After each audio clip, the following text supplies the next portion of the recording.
आम्ही काय जे काय छोटंसं काय जे केलं असेल त्याचं एवढं मोठं काही कराल अशी अजिबात अपेक्षा नव्हती. आणि ती अपेक्षा असण्याचं कारणच नाही, कारण आम्ही ह्या गावच्या आम्ही माहेरवाशिणी आहोत. ही मुलं आहेत. आज 60-70 वर्षापूर्वी, जास्तच 80 वर्षापूर्वी या गावात शाळा नव्हती, म्हणून आमचे वडील काका सगळे लोक हे गाव सोडून त्यांना जावं लागलं. आणि मग जिकडे ते गेले त्यांनी जसे काही काय जे त्यांना मिळतील ते उद्योग धंदे व्यवसाय केले आणि त्याच्यातून आम्हा मुलांना वाढवलं. पण तरी ते कधीही आपल्या गावाला चुकूनही कधी विसरले नाही. आणि त्यामुळे हे सतत मनात होतच. आणि मुख्य म्हणजे ह्याच्यातली भावना म्हणजे ही जी शाळा आहे ही याची सुरुवात यांनी जे कसं सांगितलं की त्या सिंधू बर्वे म्हणजे आमची पहिली आई, त्या तिने शाळेत जेव्हा म्हणजे आमचे वडील हे करत असत नोकरी, पोटा पाण्याच्या उद्योगासाठी गेलेले होते मुंबईला. नोकरी असायची नसायची, जागा असायची नसायची, तर तेव्हा वेळोवेळी अधूनमधून गावाला स्वतः येऊन राहत असत, कधी बायकोला इकडे पाठवत असत.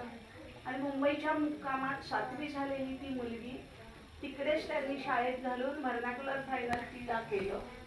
आणि व्हर्नाक्युलर फायनल झाल्यानंतर जेव्हा ती इकडे आली तेव्हा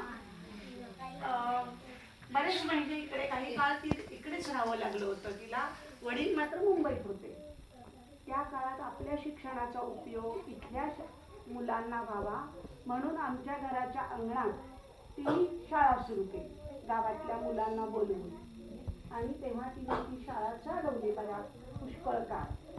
आणि तेव्हाच जेव्हा शाळा सुरू झाली म्हणून मग जे कोण तालुक्याचे जिल्ह्याचे इन्स्पेक्टर असतात त्यांना बोलवून सरकारी खात्याकडून त्यांनी त्याची परवानगी घेतली, ग्रांट मिळवली. पण मधल्या काळात म्हणजे अर्ज केला सरकारी परवानगी मिळवण्यासाठी. आणि मग मधल्या काळात आई आमची मुंबईला परत गेली. तिला दिवस राहिले होते आणि बाळंतपणात तिचा मृत्यू झाला. बाळंतपणात मृत्यू झाल्यानंतर वडील आले होते. गुहागरला तिचं माहेर होतं. वडील आले, त्याच्यानंतर 13 दिवसात झालेला मुलगाही गेला. वडील आले, मग तिकडे सगळं कार्य उरकल्यानंतर इकडे कर्जतला आले. तेव्हा त्यांना ग्रामस्थांनी सांगितलं की आपण जो काही अर्ज केला होता शाळेला मान्यता मिळालेली आहे, शाळेला ग्रँट मिळालेली आहे, सरकारी ग्रँट.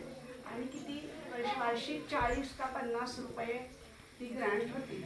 आणि ते सगळं काम आणि पगार त्या शिक्षिका म्हणून आईचा असं जे काही पैसे होते ते त्यांनी आलेले वडिलांच्या हातात दिले.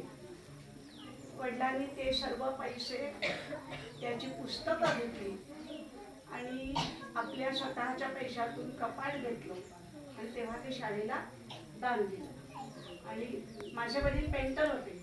दादरला त्यांनी त्यांचं डबल स्टॅम्प पेंटिंगचा व्यवसाय होता. तर मुंबईला जाऊन शाळेच्या नावाचा बोर्ड तयार करून ते पुस्तकं आणि पुस्तकांचं कपाट घेऊन ते त्यांनी पाठवून दिलं.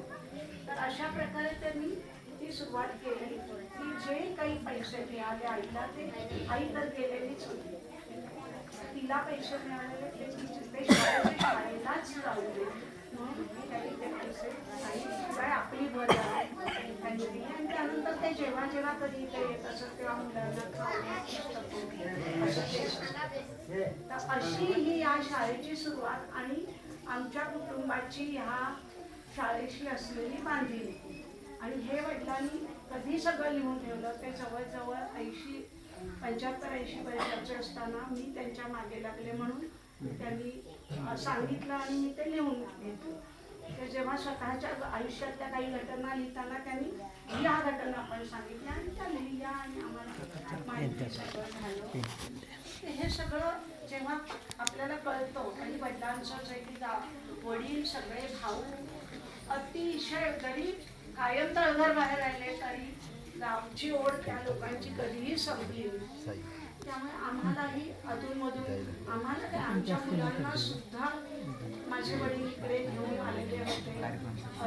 म्हणजे इथं दिल्लीला असलेले काका त्यांच्या नातवंडांना ही त्यांची नात आहे ती पण आज इकडे आलेली आहे.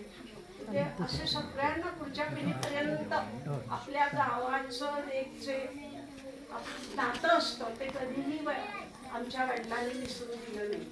त्यामुळे आम्हाला हे जे काही वाटतं किंवा काय जे करावंसं वाटलं ते वाटलं. वडील गेल्यानंतर असं वाटलं की ते आणि आम्ही बायचान्स इकडे मागच्या वेळेला जेव्हा आलो होतो तेव्हा शाळेत म्हटलं एकदा जाऊन येऊया.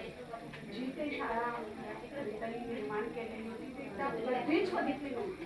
इतक्या वेळा तळघरमध्ये आलो तरी शाळेत कधी आलो. मागच्या वेळेला आलो आणि मुख्याध्यापकांना भेटलो तेव्हा काही विषय निघाला. तेव्हा तिथली गरज समजली म्हणून तेव्हा असं ठरवलं की हे असं काहीतरी करायचं. आणि म्हणून मी आमचा चुलत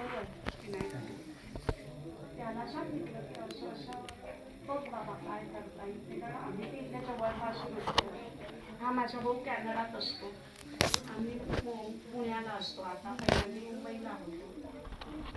त्यामुळे जवळपास ती नेहमी येणं होईल. तर म्हणून विनायकला आम्ही सांगितलं की काय आणि कसं करतात त्याप्रमाणे त्यांनी ते केलं. त्यामुळे कुठलीही गोष्ट त्याच्यात मोठी केलेली नाही.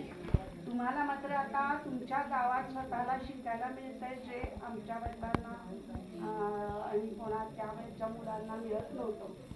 तुम्ही सगळे मुलं काय मुली सुद्धा सगळ्या इथे शिकताय, शिकून मोठ्या होत आहेत. आता मला विनायकने सांगितलं की आपल्याला जिल्हा पातळीवर खेळातलं आपल्या मुलींनी बक्षीस मिळवलं.